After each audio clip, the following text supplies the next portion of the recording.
Musike barri ez da erakusleioa bakarrik, sorgunea ere izan behar du. Bai? Eta alde horretatik, sorkuntza fabrika, sorgune edo lantegi izan daiteken alde horretatik, bigarren pausoa du egonaldi artistikoak egiten garatzea.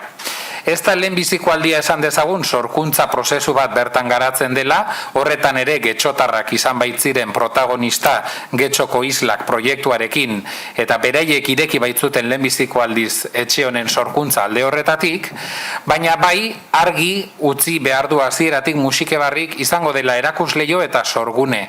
Eta sorgune izateko nola ez, bidaide eta kolaboratzeko lagun ederra izan daiteke dantzerti.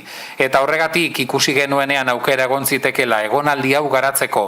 Dantzertiko ikaslei aukera emateko ingurune profesional batean, Musikebarriko teknikariekin eta lantaldearekin lan egiteko eta baldintza profesional benetakoetan lan hori egiteko ezinbestekoa iruditu zitzaigun hitzarmen hori bideratu, lankidetza hau bideratu eta aurrera egitea.